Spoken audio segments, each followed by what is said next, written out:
Okay, let's get started. Good morning. So, yeah. Probably early next week. Yeah. Actually, we already graded everything, but we want to confirm once. So, last week we talked about email forensics. We also did some exercise, and starting from this week, we are spending 2 weeks in malware forensics and malware analysis. To me, this is the most important, the most interesting class of this forensics class. So today there will be several in-class exercise, and next week there will be another. The week after. You can do by yourself the week after. Okay. So we do have a hacking group, do all kinds of hacking, including malware analysis. So they meet at least twice every week. So you can participate if you are interested. So usually you see the word or not malware. Basically it means malicious code.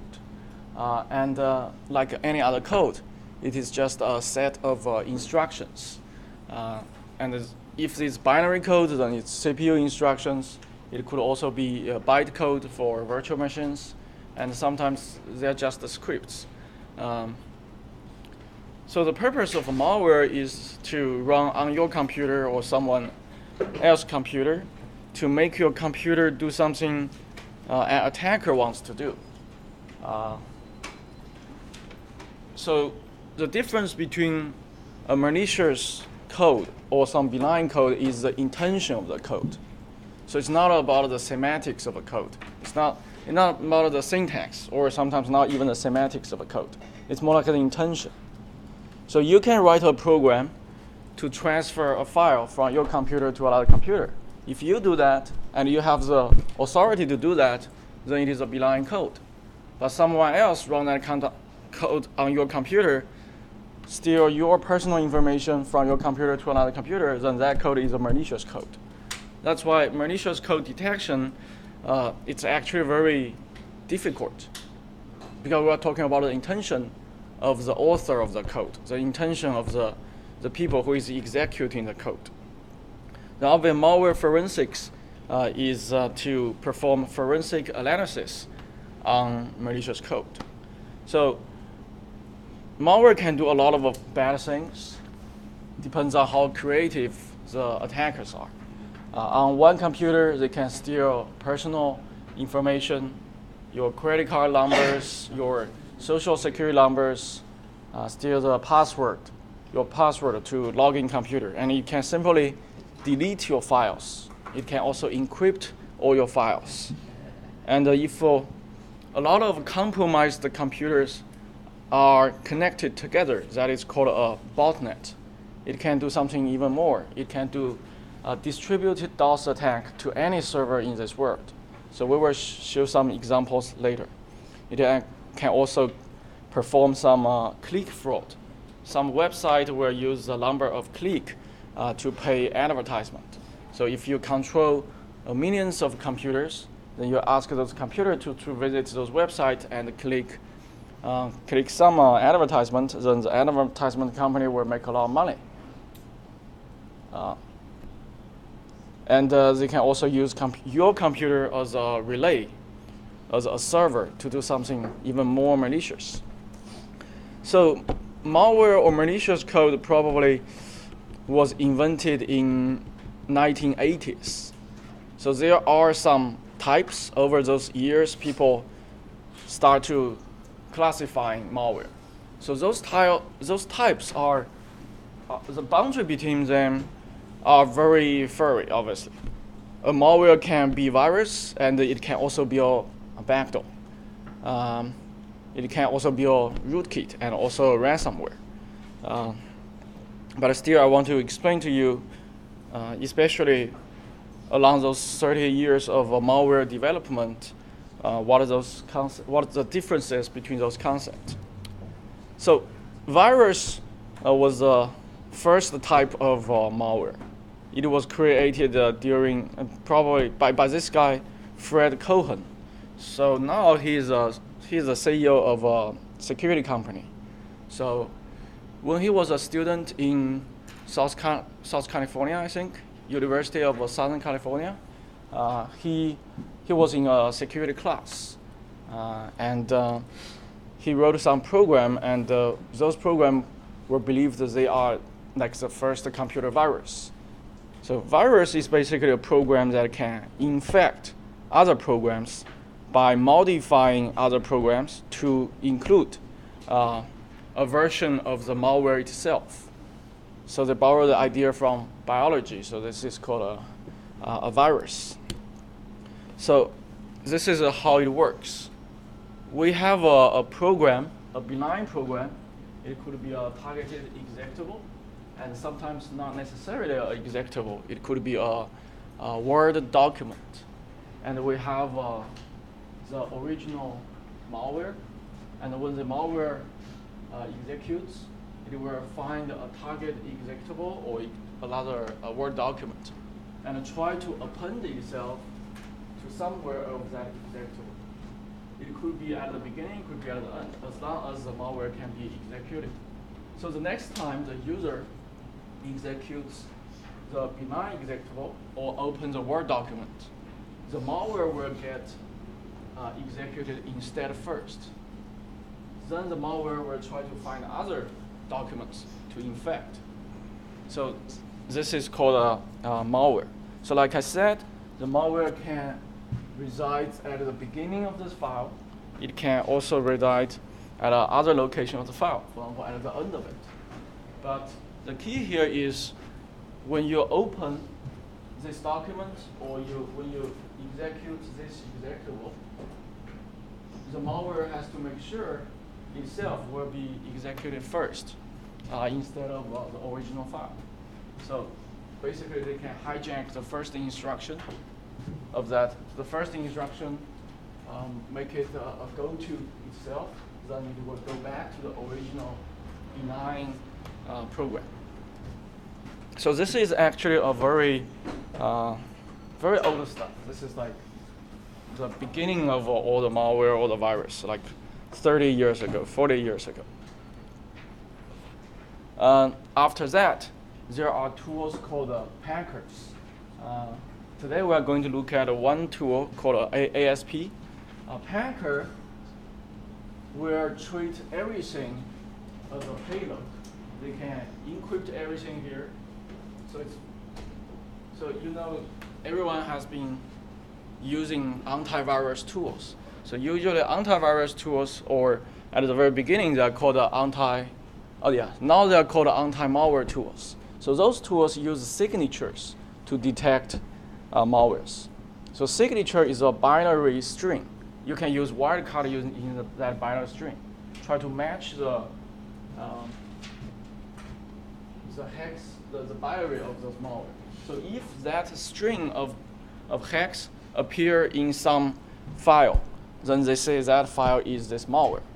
But it could be, there could be false positive. But of course, if you make that string super, super long, the false positive rate is really, really low. Probably never happen. But if you use something as packer, you can encrypt the whole payload. The malware itself can be encrypted. So those binary strings will not be there anymore. Then the packer itself is like a header. When you execute something like this, the packer will first decrypt everything here in memory, not in any file system. Then give the control back to the malware. So obviously, something like this, if you want to detect, you have to detect it in the memory, because that the string that can be used to identify the malware, you cannot find those in the file, but you can find them in the memory after it is decrypted by the packer. So today, we are going to look at one packer. So you are trying to use the packer to pack executable, also unpack executable. Then we are going to use some IDA Pro. You can see the differences there. So packer is not necessarily a malicious tool.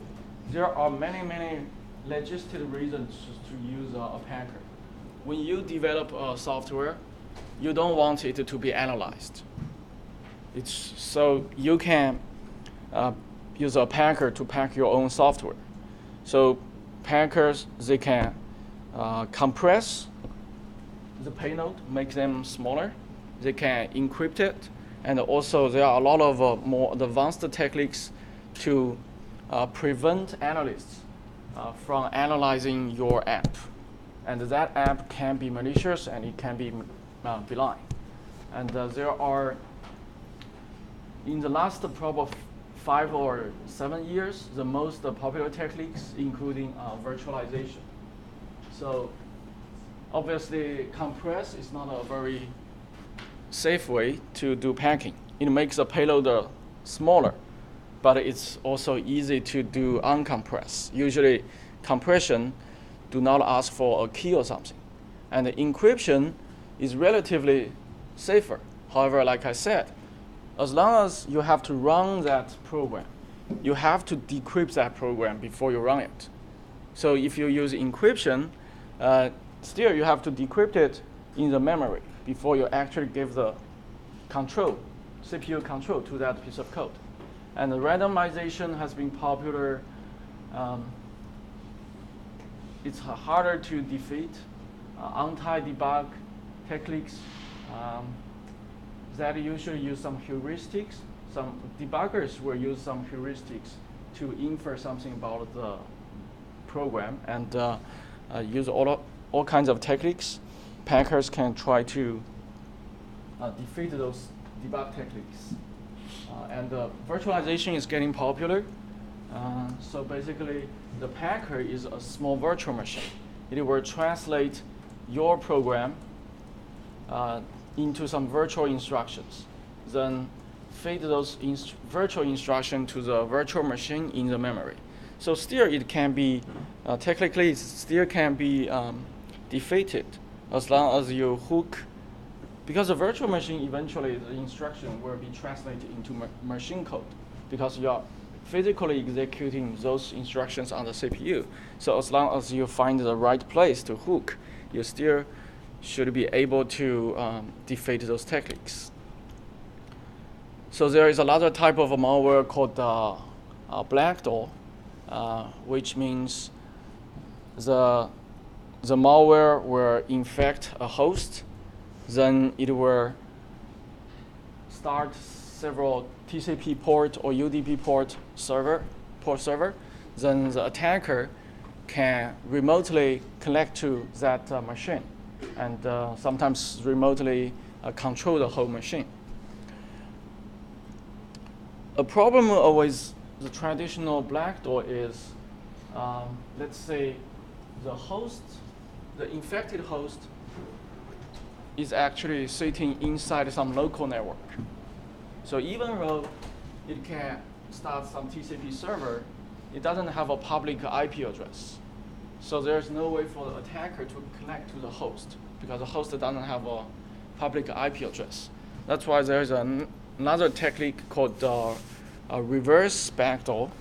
Basically, the attacker will embed its own server information in the infected, in the malware, and that malware will infect a host. So when that malware got the chance to execute, that malware will use the embedded server information to connect back to the server. However, the server will use this TCP channel to send out commands to the infected host. So this is not like a SSH. If you do SSH, it should be the other way around. That's why this is called a reverse backdoor. But the idea is the same. So obviously, if you are using TCP or UDP, it will be easier for the network firewall to stop it. and also intrusion detection system to identify such attempts. That's why the attackers can use some covert channels, just send the ping messages to the infected host. Obviously, it can be reverse way as well. And those usually called covert channels because it's harder for intrusion detection systems or firewall to detect, especially firewall. Firewall usually they only care about the protocol, the port number, the IP addresses. They don't care about the content of the message. So they will allow all the ICMP messages. But however, in that ICMP message, probably several bytes are used as a covert channel.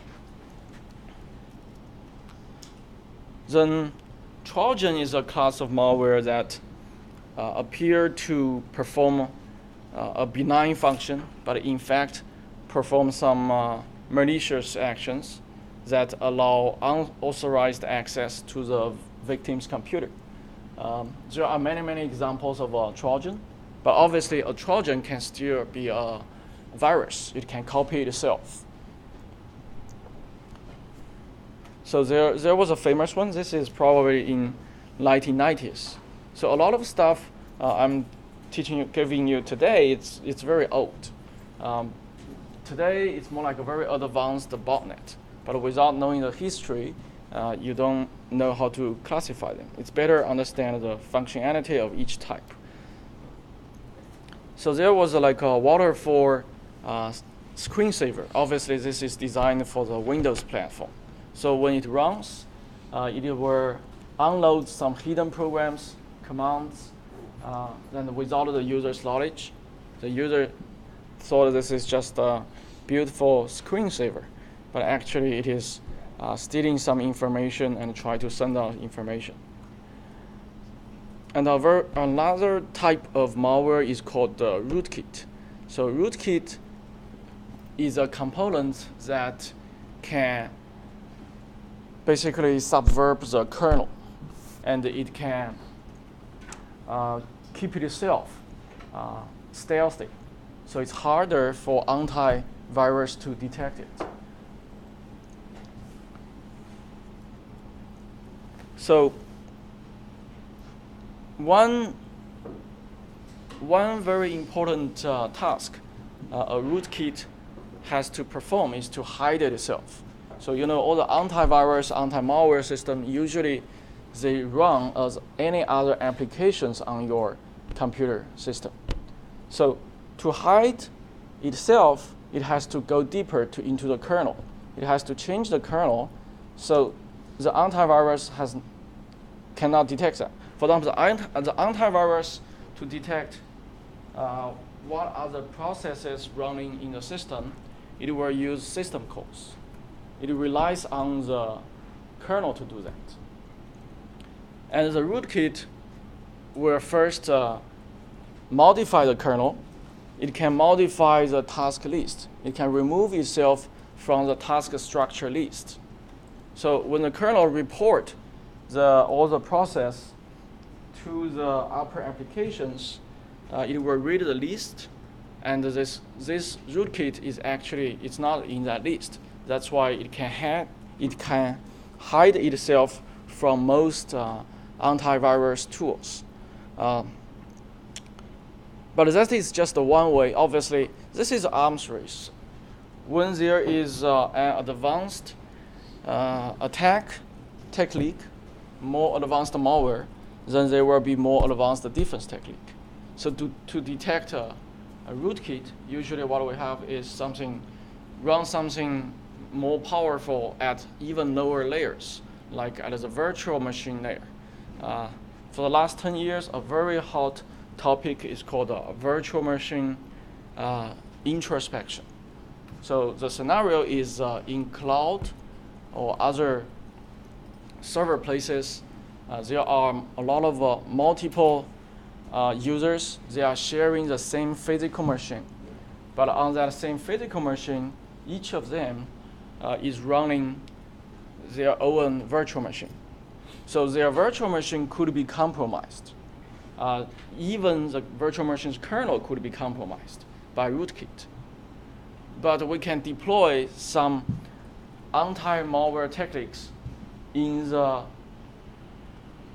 hypervisor layer. The hypervisor sees everything, sees all the virtual machines, user NAND, and also kernel. So by deploying anti-malwares there, we should be able to monitor all the machines. However, there is a big challenge. The big challenge is the hypervisor can see everything, but everything is in binary. The hypervisor does not necessarily know the semantics of what it sees.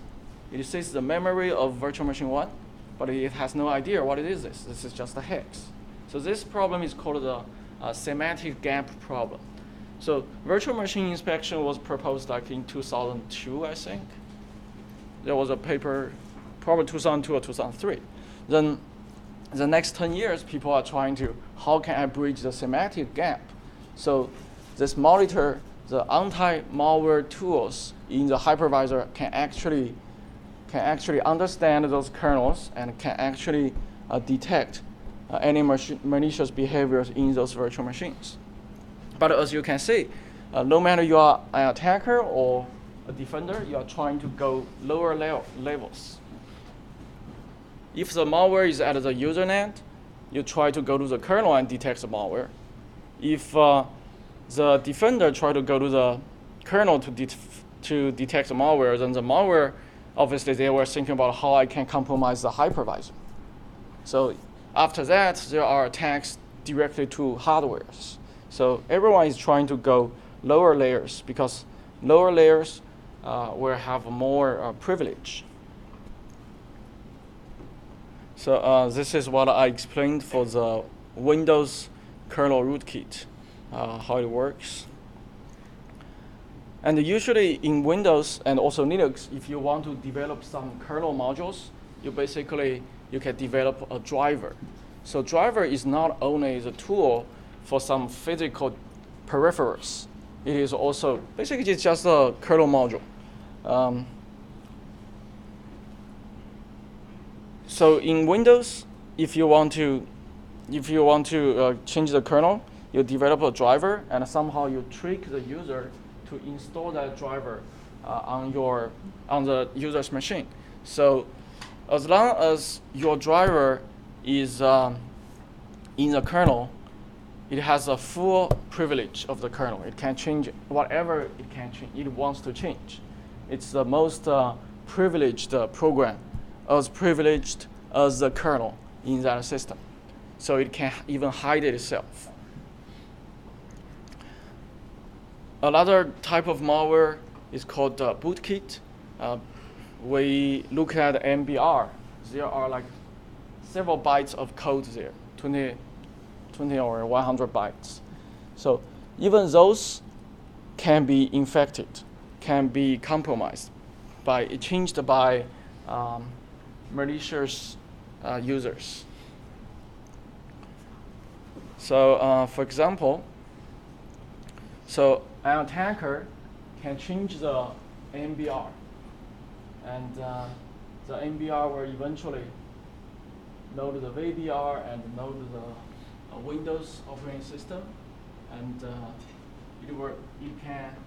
after that it can change the boot manager and Windows load. This is like the file. This is like the code to load the Windows kernels. And there are several parts of Windows kernel, and this hardware abstraction layer .dll is one of them. And also, I showed another one before. The NTOS kernel.exe is also part of the kernel file. So, in Windows, most executables, they end with the name .exe. So this file is the same. This file's extension is also .exe. But if you find this file in your Windows folder, try to execute it, you cannot execute it because it's not really executable. It's not really application. It's a kernel file using the same extension. When your system is loaded, when your Windows is loaded, this file is already in the memory. but still there is obviously there is a copy of it in the hard disk, but it's not a userland application. If you have a Windows box, you can try this actually. Another type of malware is called a worm. It's very much like a virus. The difference is this probably came up also late 1990s. So internet was not that popular at that time. So worm is basically a self-replicating program that use internet or any kind of network to send it copies of itself to other computers. So the key here in the definition is a network. So previously when we talk about virus, we're talking about one computer. When you execute that virus, the virus try to find other files to infect, but still on the same computer. Worms, they were try to copy it itself to the other computers in the network. It could be in the same local network, or it could be in the internet. So to do that, obviously, they have to leverage some of the vulnerabilities in the network stack. So the first one, they find a vulnerability, a buffer overflow in the network service. I think it's a TCP service.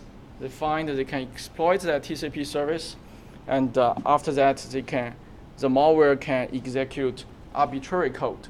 Then in those arbitrary code, it can insert a copy of itself to save to the compromised computer's hard disk. That is how it can replicate itself in a network. So actually the first worm was developed by Robert Morris, a very famous guy in 1988. So when Morris right now, he's a professor at MIT. His research is not only in security. He did a lot of very influential work in computation theory and also distributed systems. So when he was a student, I don't remember, he was an undergraduate or a PhD student. So he was fascinated about the idea of computer virus, which was developed by Fred Cohen. So he was thinking about how can I do this, the same thing, replicate the program itself across the network. So he tried that, and there is a paper. He published a paper, and I think he claimed that there is a mistake in his code. There is a bug in his code. When he developed that, he was planned to make it very controllable, to make it probably infect 10 computers and stop. But there is a bug in his code, so he couldn't control it. It infected 6,000 computers in a very short time. And at that time, that is probably half of the internet. Yeah, 10% of the internet at that time. Then after that, a lot of people, that is the very early stages, they do this kind of hacking, cracking. They only do this for fun. They're not doing this for money. So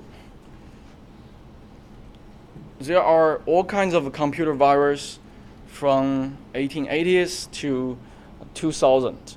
So if you are born in the 80s or even 70s, you probably still remember a lot of news about all kinds of virus attacks, malware attacks.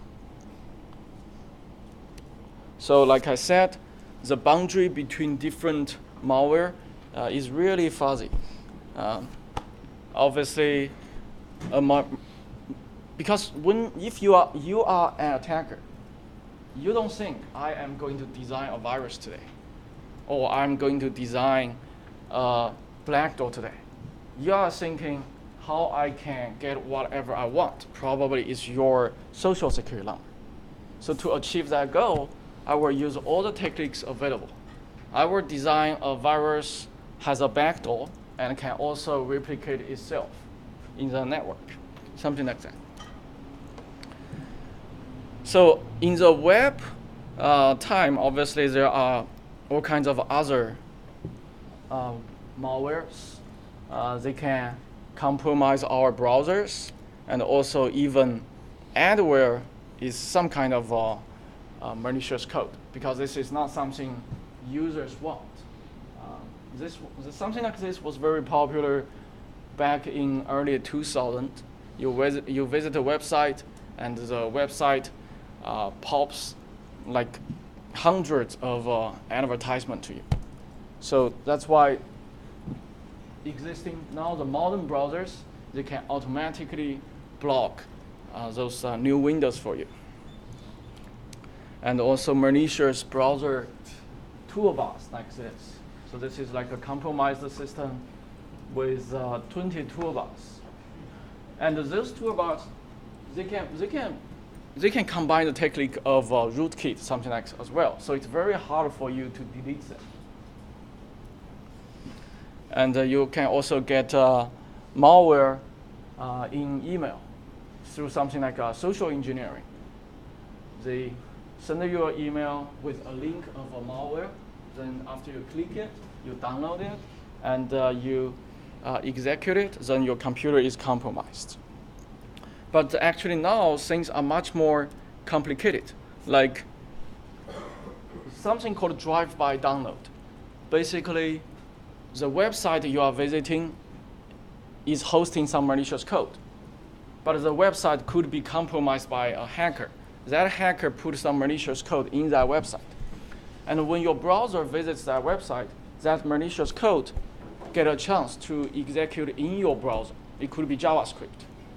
And that malicious code could try to exploit the vulnerability of your browser. Your browser is also simply an application. It has all kinds of vulnerabilities. It can be compromised. So it can find a buffer overflow or heap overflow of your browser. Then it can execute arbitrary code as your browser, has your browser's privilege to run arbitrary code. And that code could in turn try to exploit your kernel. So you didn't do anything wrong. You visit a legitimate website which is compromised by an attacker. You didn't click anything you should not click, but still your computer is compromised. So that is why it's called drive-by download. So drive-by download was kind of popular, I think 10 years ago, 2009, 2010. It was very popular at that time. So that's why the modern browsers, like if you use Chrome, even Windows AE, when you visit a lot of websites, it will tell you this website is probably malicious, and we are blocking you from visiting this website. So what they are doing is, at the back end, under the hood, they have a lot of crawlers to crawl all the website and analyze each website if it is malicious, if it is hosting any malicious code there, including those benign websites, like CNN.com could be compromised, hosting some malware there. That could happen. So the servers of Google or Microsoft, they are continuously doing something like this. They are crawling all the website and try to analyze it and report to your browser at real time. This is another example of Trojans. It pretends to look like a codec, something you can use to unzip files or watch movies. And this one is very interesting. So we actually, in our lab, we have a honeypot.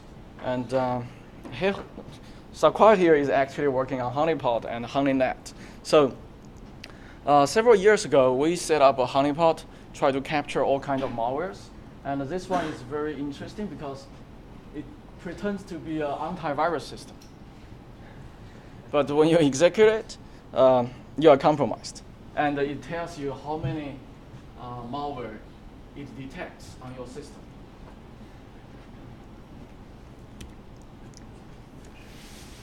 So, like I said, at the very early age of malware, the authors of those malwares, they are not trying to make money. But now this is a very important piece of the cybercrime industry. There are many ways to monetize malware. For example, the attackers can steal financial, social account information. And another one got really popular in the last 2-3 years was something called ransomware. Even at ASU, we had several cases that students and professors' computers were compromised by ransomware. And something like this is really, really hard to, how it works. The ransomware, as long as you execute that, it will encrypt your hard disk. Use public key infrastructure, use RSA. It will use the public key to encrypt your hard disk. And the private key is remotely in the attacker's server. The private key was never in your local hard disk. So it's almost impossible to recover. You have to pay the ransom. Usually, I think at the one we analyzed, the Cryptolocker, they were asking for 1 Bitcoin, I think, 1 Bitcoin, which is very expensive, even 2 years ago. It's like $1,000 or $1,500. So this is a screenshot of a ransomware we analyzed called the Cryptolocker, which was very popular.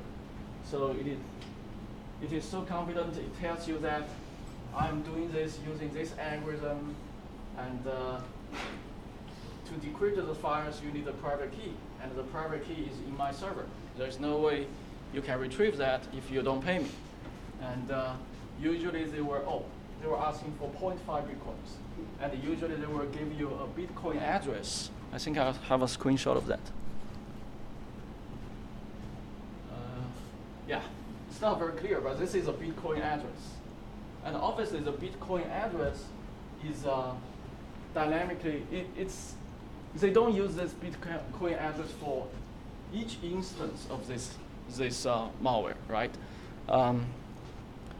So we did some very interesting research on this topic. We collected several Bitcoin addresses like this. We call them seed addresses. Then we used heuristics in the blockchain to infer other addresses that may belong to the same user. So we believe those accounts, together, those addresses belong to the same attacker, probably the creator of Cryptolocker. Then we were trying to analyze how much money those criminals actually made during a specific range of time. So I think our paper was published 2016, and we conclude that at least they made $500,000 in US dollars, something. But at that time, Bitcoin was not that expensive compared to US dollars. Now it's much, much more expensive. So there are other ransomwares targeting your phones. They can simply lock your phone instead of encrypting it, simply locking the screen, so you cannot unlock it. But something like this could be much easier to defeat. Yeah. So for the blockchain research, did you just track those addresses, or did you track the transactions? Transactions. Yeah.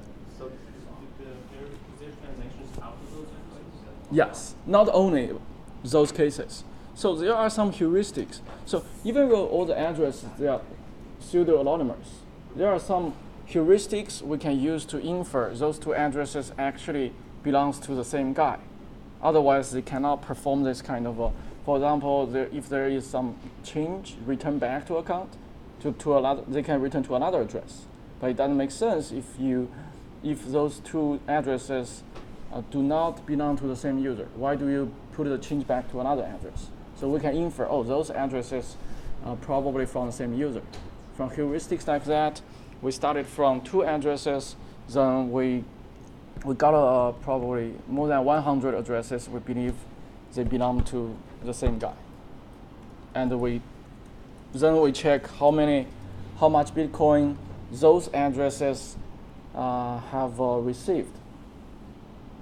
And yeah, something like that. So this is another example in 2016. Ransomware locks up San Francisco's public transportation ticket system.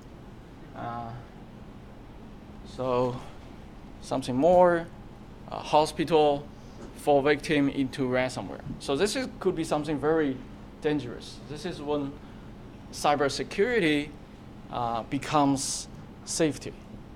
If imagine you are driving your Tesla, then your Tesla is compromised by a ransomware. You are on the highway, then it's a safety problem.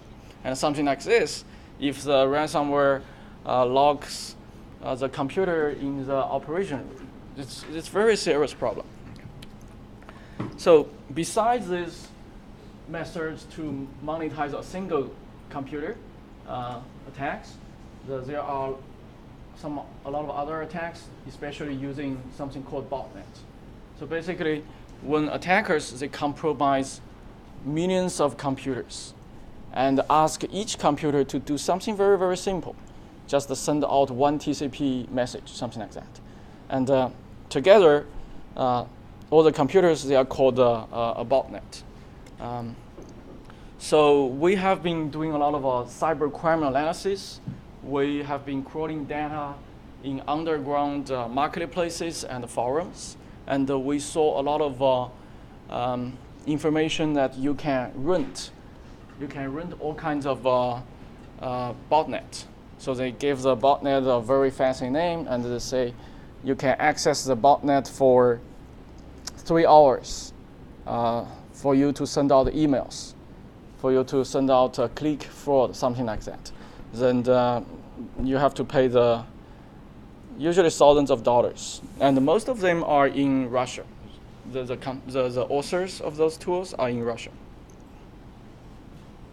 So, because in these cases, each infected computer is not really doing much, and sometimes the infected computer is not the victim itself. So sometimes the end users, they have no idea the computer has been compromised. They have no incentive to discover if their computer is compromised and to prevent that. So there is an estimation. So this guy, Vint Cerf, I think he is one of the inventor of a TCP/IP. He estimated that 25% of the computers connected to the internet, they are actually part of some botnet.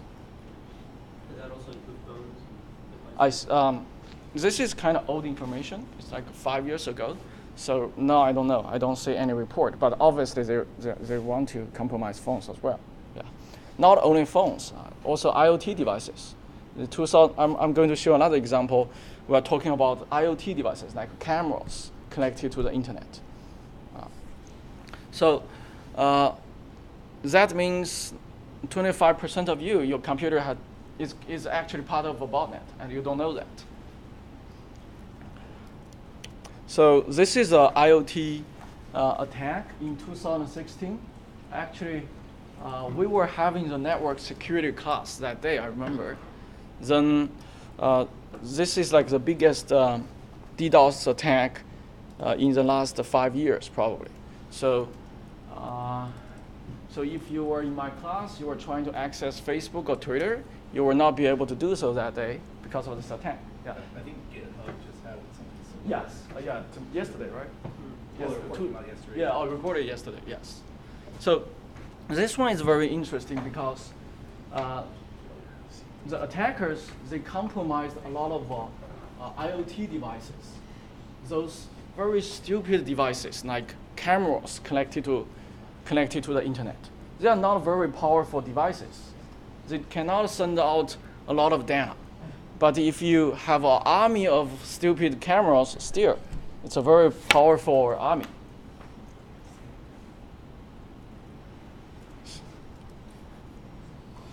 And obviously, our goal in this class is try to analyze malware. So we're going to use actual malware samples, and also I designed some tools to some. I call it malware, but it's not a malware. You are going to analyze it next week. Today we're going to analyze a real malware. Okay. So what else I have? So you have to think about this. What is reverse engineering? So when you develop any kind of software, first you come up with some ideas. And then you write down your ideas using expressive source code languages, such as C++, Java, or most of you right now using Python, I guess. Then those source code will be compiled by a compiler. Then eventually there will be machine code generated from this kind of source code. When I say machine code, it could be bytecode in some cases, but usually I talk about binary, not bytecode. So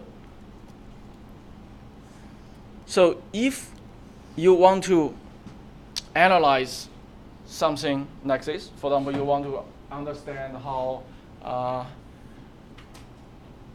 Linux works, you don't go to analyze the binary code of Linux because it's open source.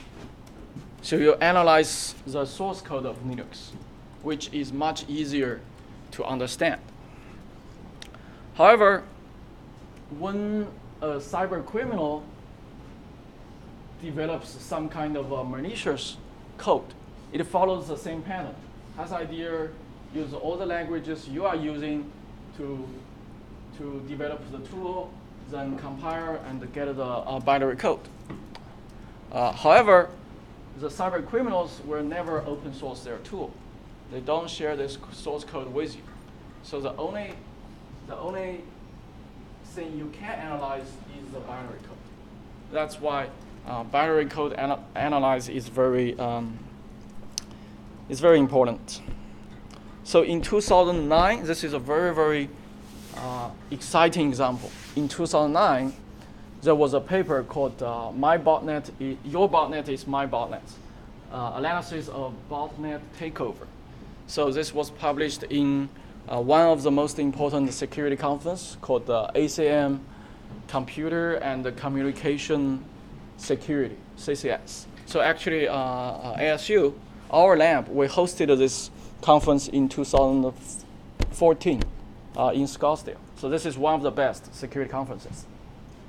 So in this paper, the users, they did some study. They analyzed a botnet called Topic.